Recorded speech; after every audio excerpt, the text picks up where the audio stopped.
আসসালামু আলাইকুম। অনলাইন ক্লাসে সকলকে স্বাগত জানাচ্ছি। আমি বিপ্লব হাসান, প্রভাষক পদার্থবিজ্ঞান, উত্তর আঙ্গুনিয়া ডিগ্রি কলেজ রাঙ্গুনিয়া, চট্টগ্রাম। সুপ্রিয় শিক্ষার্থীরা, আজকে আমরা আলোচনা করব রসায়ন বিজ্ঞান নিয়ে। একাদশ শ্রেণীর রসায়ন বিজ্ঞান প্রথম পত্রের গুণগত রসায়ন নিয়ে আমরা আলোচনা করব। গুণগত রসায়ন অর্থাৎ অধ্যায় দ্বিতীয়। এই অধ্যায়ের একটি বিষয় নিয়ে আমরা আলোচনা করব। আশা করি শিক্ষার্থীরা তোমরা সবাই মনোযোগ সহকারে ক্লাসটি লক্ষ্য করবে।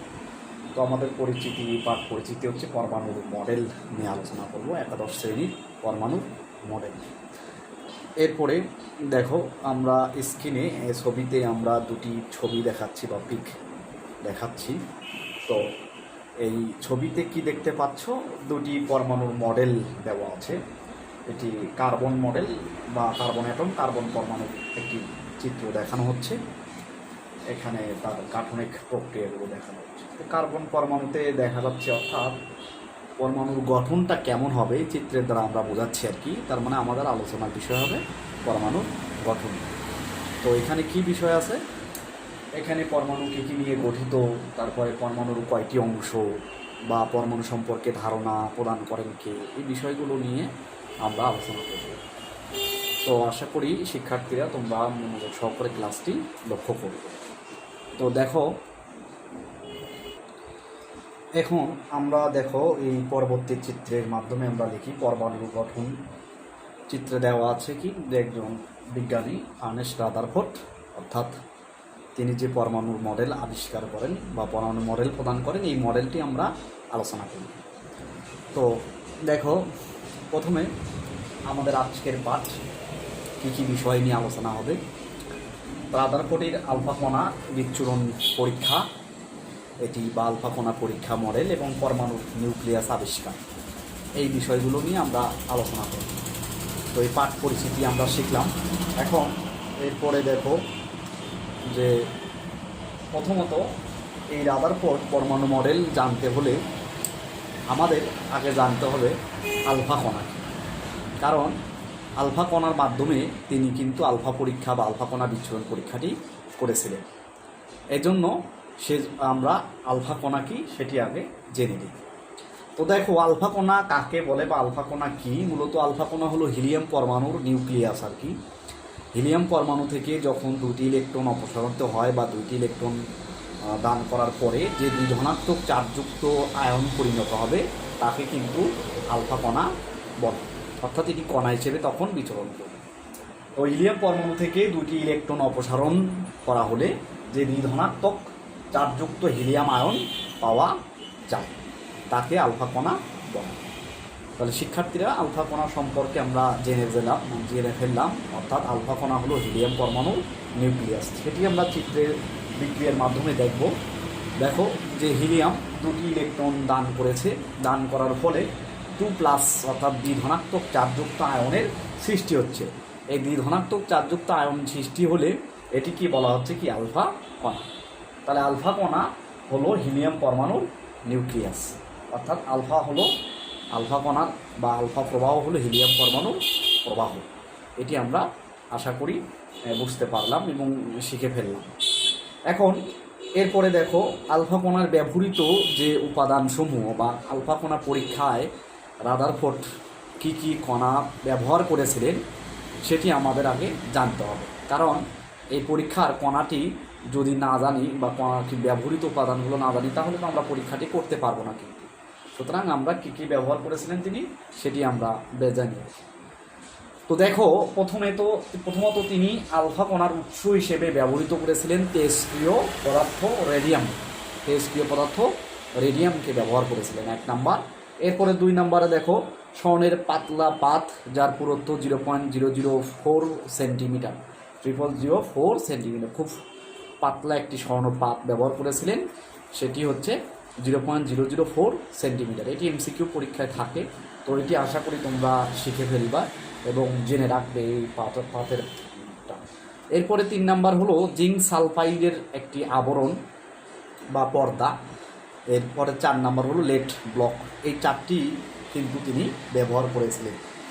তো দেখো আমরা এই বিষয়গুলোই আলোচনা করব, অর্থাৎ এই কণাগুলো বা কিভাবে পরীক্ষাটি করেছিলেন, এরপরে কিন্তু সেই বিষয়টি আমরা দেখব। তাহলে আমরা 4টি উপাদান শিখলাম।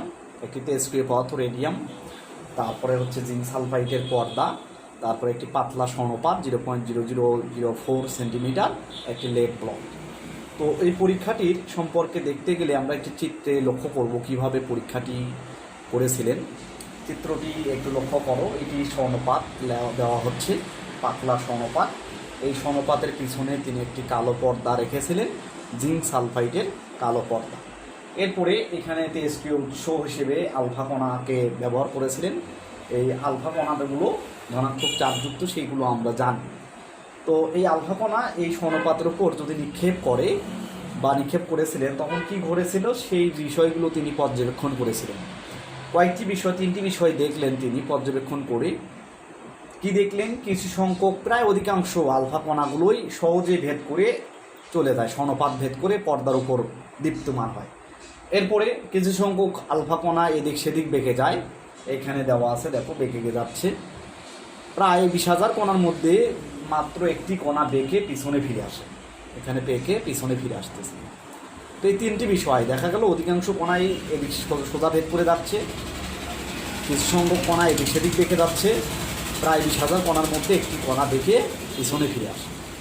তো এই যে পরীক্ষা করলেন তিনি, এই পরীক্ষা করার থেকে কয়েকটি বৈশিষ্ট্য বা পর্যবেক্ষণ নীতি দেন বা পরমাণু সম্পর্কে ধারণা পান, এটিকেই রাদারফোর্ড পরমাণু মডেল বলে।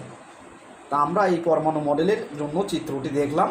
এরপরে পরীক্ষাটি কিভাবে করেছিলেন দেখো, আলফা কণাগুলো স্মল ডিফ্লেকশন, কিছু বেঁকে যাচ্ছে, কিছু সোজা ভেদ করে চলে যায়, কিছু এদিক সেদিক বেঁকে যায়, প্রায় টার্ন ব্যাক করে যাচ্ছে, একটি কণা পিছনে বেঁকে ফিরে আসতেছে, এই কণাটি টার্ন ব্যাক করে দেয়। এই একটা আলফা কণার যে চিত্রগুলো আমরা এটি দেখেছিলাম, এখানে দেখো এদিক সেদিক বেঁকে যায়। আবার চিত্রটাকে ভালো করে দেখানোর জন্য তোমাদের দেখাচ্ছি। তো এই যে পরীক্ষাটি করেছিলেন, এই পরীক্ষার মাধ্যমেই তিনি কিন্তু ধারণা পেয়েছিলেন। কী কী ধারণা দেখলেন? সোজা ভেদ করে চলে যায়। তাহলে তিনি বুঝতে পারলেন যে পরমাণুর কেন্দ্রস্থলে ক্ষুদ্র পরিসরে ধনাত্মক চার্জযুক্ত ছাড়া পুরো পরমাণুটা ফাঁকা, কারণ সম্পূর্ণ পরমাণু ফাঁকা বিধায় সহজেই আলফা কণাগুলো ভেদ করে যাচ্ছে। এরপরে কিছু সংখ্যক আলফা কণা এদিক সেদিক বেঁকে যাচ্ছে, এগুলো তা এই বেঁকে দেওয়ার উৎস হলো, কারণ হলো যে তাহলে অবশ্যই যেহেতু আমরা ধনাত্মক কণা নিক্ষেপ করেছিলেন, রাদারফোর্ড ধনাত্মক চার্জযুক্ত কণা নিক্ষেপ করেছিলেন, তাহলে অবশ্যই কেন্দ্রে ধনাত্মক চার্জযুক্ত কোনো বস্তু কণিকা আছে যার সাথে বিকর্ষণ হয়, কারণ সমধর্মী চার্জ পরস্পরকে কি করে? বিকর্ষণ করে। তো সমধর্মী চার্জ পরস্পরকে বিকর্ষণ করে বিধায় কিন্তু বেঁকে যাচ্ছে। তার মানে তিনি বুঝেছিলেন যে পরমাণুর কেন্দ্রে বা সেন্টার পয়েন্টে একটি ধনাত্মক বস্তু কণিকা আছে, তিনি এর নাম হিসেবে কেন্দ্রিকা বা নিউক্লিয়াস নাম দিয়েছিলেন। তাহলে পরমাণুর কেন্দ্রে একটি ধনাত্মক চার্জযুক্ত বস্তু কণিকা আছে, এর নাম নিউক্লিয়াস। তার প্রথম মূল বক্তব্য হলো এটি। তো এই যে নিউক্লিয়াস, এই নিউক্লিয়াসে ধনাত্মক চার্জযুক্ত সেহেতু তিনি বললেন যে নিউক্লিয়াসে প্রোটন থাকে, আর নিউক্লিয়াসের বাইরে ঋণাত্মক চার্জ ইলেকট্রন ঘূর্ণায়মান। যেহেতু প্রোটন আর ইলেকট্রন আছে, তার নিরপেক্ষ একটা কণা থাকবে, সেটি হচ্ছে নিউট্রন, সেটিও নিউক্লিয়াসের কেন্দ্রে থাকে। এই প্রোটন আর নিউক্লিয়াসের মোট ভর হলো পরমাণুর ভর, অর্থাৎ সম্পূর্ণ পরমাণুর ভরটি বেয়ার করে এই নিউক্লিয়াস। তাহলে সুতরাং সমস্ত পরমাণুর ভর কী করে? নিউক্লিয়াস পরিবহন করে। তার মানে আমরা তিনি প্রথম ধাপটা পেয়ে গেলেন কি, পরমাণুর ক্ষুদ্র পরিসর বা কেন্দ্রে ক্ষুদ্র পরিসরে ধনাত্মক চার্জযুক্ত বস্তু কণিকা আছে, এর নাম নিউক্লিয়াস। এতে প্রোটন আর নিউট্রন থাকে, আর এর আয়তন বা অতিশয় নগণ্য। পরমাণু থেকে নিউক্লিয়াসের আয়তন অতিশয় নগণ্য, অর্থাৎ 10,000 থেকে 1,00,000 গুণ বড় হবে পরমাণু নিউক্লিয়াস থেকে। তো এই যে পরমাণুর আয়তন অতিশয় নগণ্য ধরে নেওয়া হয়, আর ক্ষুদ্র বস্তু কণিকা পরমাণু নিউক্লিয়াস ছাড়া বাকি স্থানটা ফাঁকা, সেই জন্য অধিকাংশ আলফা কণা সে ভেদ করে চলে যেতে পারে। তো এই বিষয়গুলো নিয়েই আলোচনা করব। তারপরেও দেখো এখানে আমরা রেডিও অ্যাক্টিভ সোর্সের মাধ্যমে কিভাবে আলফা কণা সোজা করে ভেদ করে যায় এবং ক্রিস্টাল ডিফেক্টের মাধ্যমে এক্সপেক্টেড রেজাল্ট, এটি আমরা সবগুলো পাওয়ার কথা, আলফা কণা সবগুলো যাওয়ার কথা ভেদ করে, কিন্তু তা হচ্ছে না, দেওয়া যাচ্ছে পরিচিতপক্ষে কিছু কণা সব ভেদ করে চলে যায়, কিছু কণা এদিক সেদিক দেখে চলে যায়। এই পরীক্ষাগুলোই আমরা লক্ষ্য করব। দেখো একটি যদি ভিডিও লক্ষ্য করি পরমাণুর মডেল সম্পর্কে, তাহলে আমরা বিষয়টি ভালোভাবে বুঝতে পারবো এখানে ভিডিও একটু লক্ষ্য করো যে আলফা কণার বিচ্ছুরণ পরীক্ষার এই পরমাণুর সম্পর্কে বা কেমন ইলেকট্রনগুলো ঘোরে তার সম্পর্কে একটি ভিডিও দেওয়া আছে, আমরা একটু ভিডিওটা লক্ষ্য করি।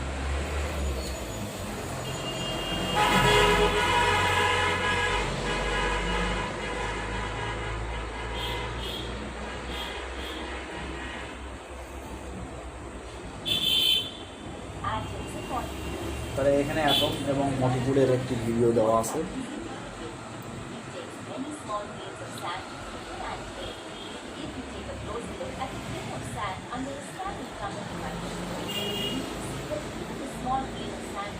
দেখো পরমাণুর যে ক্ষুদ্র ক্ষুদ্র একটি অংশ, অর্থাৎ কণাগুলো কীভাবে ইলেকট্রন থাকে, একটা অংশের মধ্যে অনেকগুলো পরমাণু থাকে।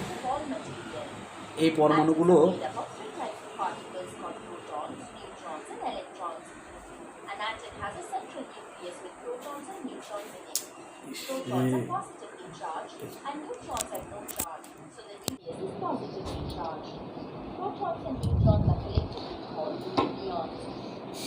Electrons are negatively charged and are located around the nucleus. An atom has the same number of negatively charged electrons as it has positively charged protons in the nucleus. Therefore, atoms are electrically neutral. Electrons are distributed in a definite path around the nucleus and are called shells or orbits. This concept was introduced by Niels Bohr. According to Bohr, different electrons revolve around the nucleus in their own different orbits. The atom has been compared to the solar system. In an atom, the nucleus is the sun and the electrons are the planets. Just like planets in the solar system, each electron revolves around the nucleus in its own different orbits. The orbits of shells are represented by the letters K, L, M. তাহলে কীভাবে ইলেকট্রনগুলো নিউক্লিয়াসকে পরিভ্রমণ করে সেটি আমাদের এখানে দেওয়া আছে। Given by the formula 2x squared, where n is the orbit number of energy cells. The first orbit of K shell can have 2, the second orbit of L shell can have 8, and M shell can have 18 electrons, etc. এটি অবশ্যই ইলেকট্রনের ফর্মুলাগুলো দেওয়া আছে, ইলেকট্রনটা কিভাবে থাকে বা ইলেকট্রনগুলো ঘূর্ণয়ন দিক বা কতগুলো ইলেকট্রন থাকবে কোন ভ্যালেন্স শেল বা মলিকুল, এই বিষয়গুলো নিয়ে আলোচনা করা আছে এখানে। Atoms combine chemically by external forces such as heat and light. This leads to the formation of molecules. During the formation of a molecule, atoms lose the valence electrons or gain electrons from other atoms. For instance, আচ্ছা দেখো, ভিডিওর পরে আমরা একটু পর্যবেক্ষণ বিষয়গুলো নিয়ে আলোচনা করি। এখানে আলফা কণার পরীক্ষার পর্যবেক্ষণ সমূহ, অধিকাংশ আলফা কণা 99% স্বর্ণপাত ভেদ করে চলে যায়, যেটি আমরা দেখলাম প্রায় 99% ভেদ করে। কিছু সংখ্যক আলফা কণা তার গতিপথ বেঁকে ফিরে যায় এদিক সেদিক। খুব অল্প সংখ্যক আলফা কণা, প্রায় 20,000-এর মধ্যে একটি কণা বেঁকে পিছনে ফিরে আসে। 3টি পর্যবেক্ষণ লক্ষ্য করেছিলেন। অধিকাংশ আলফা কণাই ভেদ করে চলে যায়, প্রায় 20,000 মধ্যে একটি কণা বেঁকে পিছনে ফিরে আসে, আর এদিক সেদিক কিছু কণা বেঁকে যায় আর কি, ঠিক আছে। তো এখান থেকে এরপরে দেখো আলফা কণার পরীক্ষার যে করলো তারপরে সিদ্ধান্ত কী নিল বা রাদারফোর্ডের সিদ্ধান্তটি কি। আলফা কণা যেহেতু ধনাত্মক চার্জযুক্ত, তাই গঠনগত বিচারে পরমাণুর অভ্যন্তরে অবশ্যই এমন ধনাত্মক অংশ আছে যা ধনাত্মক আলফা কণাকে বিকর্ষণ করে এবং তার বিচ্যুতি ঘটে। অর্থাৎ আলফা কণা যেহেতু ধনাত্মক, তাহলে অবশ্যই পরমাণুর ভেতরে একটি ধনাত্মক বস্তু কণিকা আছে, যার কারণেই পরমাণুর এই যে আলফা কণা সেটি এদিক সেদিক বেঁকে যাচ্ছে। অর্থাৎ এটি হচ্ছে তার তত্ত্বীয় মতবাদ তিনি নিয়েছিলেন। এরপরে দেখো অধিকাংশ আলফা কণার মধ্যে খুব অল্প সংখ্যক আলফা কণা কি হচ্ছে এদিক সেদিক বেঁকে যাচ্ছে বা বিচ্যুতি হচ্ছে। তার মানে তিনি বললেন কি যে তিনি ভেবেছিলেন হয়তোবা পরমাণুর কেন্দ্রে ক্ষুদ্র পরিসরে এই ধনাত্মক চার্জযুক্ত ছাড়া বাকি স্থানটা ফাঁকা, যার কারণে খুব সহজেই অধিকাংশ আলফা কণা ভেদ করে চলে যায়। কিন্তু আলফা কণার কাছাকাছি, আলফা কণা যেটি নিউক্লিয়াসের কাছাকাছি যেগুলো যায় সেগুলো এদিক সেদিক বেঁকে যায়, যার কারণে কিন্তু পরমাণুর কেন্দ্রে একটি ক্ষুদ্র জায়গায় একত্রে পঞ্জীভূত অবস্থায় আছে পরমাণুর যে ভর বা নিউক্লিয়াসে পঞ্জীভূত। সুতরাং এই পরমাণুর কেন্দ্রকে নিউক্লিয়াস হিসেবে তিনি ধরে নিয়েছিলেন। তাহলে এরপরে একটি লক্ষ্য করো, পরমাণুর বিদ্যুৎ নিরপেক্ষ, কারণ পরমাণুতে ধনাত্মক চার্জের সমান সংখ্যক ঋণাত্মক চার্জ বিশিষ্ট ইলেকট্রন ঘূর্ণায়মান। তিনি এটি ভাবলেন যেহেতু কি কেন্দ্রে ধনাত্মক চার্জযুক্ত বস্তু কণিকা আছে, তাহলে এই ধনাত্মক চার্জযুক্তর সমান কণা ঋণাত্মক চার্জ বিশিষ্ট ইলেকট্রন নিউক্লিয়াসের বাইরে অবশ্যই ঘুরে। তিনি এই থেকে ধারণা দিলেন যে সেগুলো ঋণাত্মক চার্জযুক্ত কণা তথা ইলেকট্রন। তাহলে এই যে তিনটি ধারণা, এই তিনটি ধারণা তিনি কিন্তু পেয়েছিলেন, অর্থাৎ তিনটি পর্যবেক্ষণ নীতির মাধ্যমে পেয়েছিলেন। আর একটি বিষয় তো আমরা পরমাণু মডেলের মধ্যে নিউক্লিয়াস এবং ইলেকট্রন ছাড়া পরমাণুর মধ্যবর্তী অধিকাংশ জায়গায় ফাঁকা, এটা আমরা আগেও পড়লাম, অধিকাংশ স্থানই ফাঁকা। অতি ক্ষুদ্র ও স্বল্প ভর বিশিষ্ট ইলেকট্রন অতি দ্রুত গতিশীল আলফা কণার গতিপথের কোনো পরিবর্তন করতে পারে না, অর্থাৎ যেগুলো সোজা ভেদ করে চলে যায় সেগুলো হচ্ছে অতি ক্ষুদ্র এবং স্বল্প ভর বিশিষ্ট ইলেকট্রন। অতি ক্ষুদ্র এবং স্বল্প ভর বিশিষ্ট, আর ইলেকট্রনের ভর যেহেতু খুবই সামান্য, সুতরাং এই আলফা কণার গতিপথের কোনো বিকৃতি করতে সে পারে না, যার কারণে এই সহজেই সোজাসুজি ভেদ করে দেয়। এরপরে পরমাণুর আকারের তুলনায় নিউক্লিয়াসের আকার অতি নগণ্য। পরমাণুর আকারের তুলনায় নিউক্লিয়াসের আকার কি অতি নগণ্য, আমরা এটা আগেও বললাম। পরমাণুর আকার নিউক্লিয়াসের আকারের তুলনায় 10,000 থেকে 1 লাখ গুণ বড়। পরমাণু নিউক্লিয়াস থেকে 10,000 থেকে 1 লাখ গুণ বড়, অর্থাৎ পরমাণুর ব্যাস যেখানে 10⁻8 থেকে 10⁻10 সেন্টিমিটার, সেখানে নিউক্লিয়াসের ব্যাস 10⁻14 থেকে 10⁻15 সেন্টিমিটার ধরা হয়। 10,000 থেকে 1 লাখ গুণ বড় সাধারণত ধরে হয়, অর্থাৎ সুতরাং নিউক্লিয়াসের আকার খুবই ছোট। তাহলে আমরা আসলে এই যে সিদ্ধান্তগুলো জানলাম, এই সিদ্ধান্ত থেকে কি শিখলাম? আলফা কণা কী, বা তোমাদের কাজ দেওয়া থাকবে আলফা কণা কী, আলফা কণার পরীক্ষায় পরমাণু হিসেবে কী ধরনের পাত ব্যবহার করা হয়েছে। এরপরে দেখো আলফা কণার পরীক্ষার সাহায্যে পরমাণুতে কিসের অস্তিত্ব আবিষ্কার হয়েছে। যেহেতু আমরা নিউক্লিয়াসের অস্তিত্ব পাওয়া গেছে, সেটি পরমাণু নিউক্লিয়াসের কোথায় অবস্থিত, কেন্দ্রে অবস্থিত নিউক্লিয়াস, পরমাণু নিউক্লিয়াস কোথায় অবস্থিত সেটি আমরা জানব। এরপরে বাড়ির কাজ যেগুলো কি, আলফা কণা পরীক্ষার সাহায্যে পরমাণুতে কী কী আবিষ্কার হয়েছে তার বিবরণ খাতায় আনবে, এবং রাদারফোর্ড পরমাণু মডেলটির বর্ণনা শিখে খাতায় লিখে আনবে। অর্থাৎ এই বিষয়গুলো তুমি বাসায় বসে বসে করবে, কারণ আলফা কণার পরমাণু যেহেতু আমরা বিস্তারিত আলোচনা করলাম, একটু বই পড়লে এই সিদ্ধান্তগুলো যেহেতু জানলাম, এখন পরমাণু সম্পর্কে তার ধারণা এবং মতবাদ গুলো আমরা পরমাণুর মডেল সম্পর্কে ধারণাগুলো আমরা জেনে ফেলবো বা জানবো। সুতরাং এই বিষয়গুলো জানবো। তাহলে মূল্যায়ন আমরা কি, আলফা কণা কী? আলফা কণা হলো হিলিয়াম পরমাণু নিউক্লিয়াস, এটি আমরা জানলাম। হিলিয়াম পরমাণু থেকে 2টি ইলেকট্রন দান করলে বা চার্জ দ্বি ধনাত্মক চার্জযুক্ত যে আয়ন সৃষ্টি হবে সেটি হচ্ছে আলফা কণা। পরীক্ষা আলফা কণা গতিপথের কীরূপ পরিবর্তন লক্ষ্য করা যায় সেটি দেখলাম। আলফা কণা এদিক সেদিক বেঁকে যায়, সোজাসুজি ভেদ করে দেয় কিছু সংখ্যক, অধিকাংশই আর কি, আর কিছু সংখ্যক এদিক সেদিক বেঁকে যায়। প্রায় 20,000-এর মধ্যে একটি কণা বেঁকে পিছনে ফিরে আসে। এরপরে দেখো, লক্ষ্য করো, এই পরীক্ষায় মাত্র কিছু সংখ্যক আলফা কণার গতিপথ বেঁকে যায়, এর মাধ্যমে কি বোঝা যায়? তো এই পরীক্ষায় কিছু সংখ্যক আলফা কণা এদিক সেদিক বেঁকে যায়, কারণ এগুলো নিউক্লিয়াস দ্বারা বিকশিত হয়, ধনাত্মক চার্জযুক্ত কণা দ্বারা বিকশিত হয়। এই ধনাত্মক চার্জযুক্ত কণা দ্বারা বিকশিত হওয়ার কারণেই এদিক সেদিক বেঁকে যায়। এছাড়া পুরো স্থানটি ফাঁকা, পরমাণু নিউক্লিয়াসের পরমাণু পুরো স্থানটা ফাঁকা, যার কারণে সহজেই অধিকাংশ আলফা কণা এদিকে সোজাসুজি ভেদ করে চলে যেতে পারে। প্রায় 20,000 কণার মধ্যে একটি কণা বেঁকে পিছনে ফিরে আসে নিউক্লিয়াস বরাবর দ্বারা বিকশিত হওয়ার কারণে। আর নিউক্লিয়াসের বাইরে এই যে কক্ষপথগুলোতে ইলেকট্রন ঘোরে, এই ইলেকট্রনগুলো খুব ভর সামান্য, যার কারণে এই ধনাত্মক চার্জযুক্ত যে আলফা কণা এর গতিপথের কোনো পরিবর্তন করতে পারে না, সেজন্য অধিকাংশ আলফা কণা সহজেই ভেদ করে চলে যেতে পারে। তাহলে এই যে বিষয়গুলো আশা করি শিক্ষার্থীরা আমরা এটি ভালোভাবে শিখলাম এবং জানলাম। এটি সম্পর্কে তোমরা আরও বিস্তারিত বই পড়বে, তাহলে আশা করি সবগুলো তোমাদের সমস্যা দূর হবে এবং রাদারফোর্ড পরমাণু মডেল সম্পর্কে আমরা জানতে পারবো। সুতরাং রাদারফোর্ড পরমাণু মডেলের মূল বক্তব্যর বিষয়গুলো এবং সিদ্ধান্ত কিছু ত্রুটি আছে, এই বিষয়গুলো একটু বই থেকে পড়বে, তাহলে আশা করি আমরা এই পরমাণুর মডেল সম্পর্কে শিখতে পারবো। সুতরাং আজকে সবাইকে ধন্যবাদ জানিয়ে আজকে এই পর্যন্তই আমরা ক্লাসটি শেষ করছি।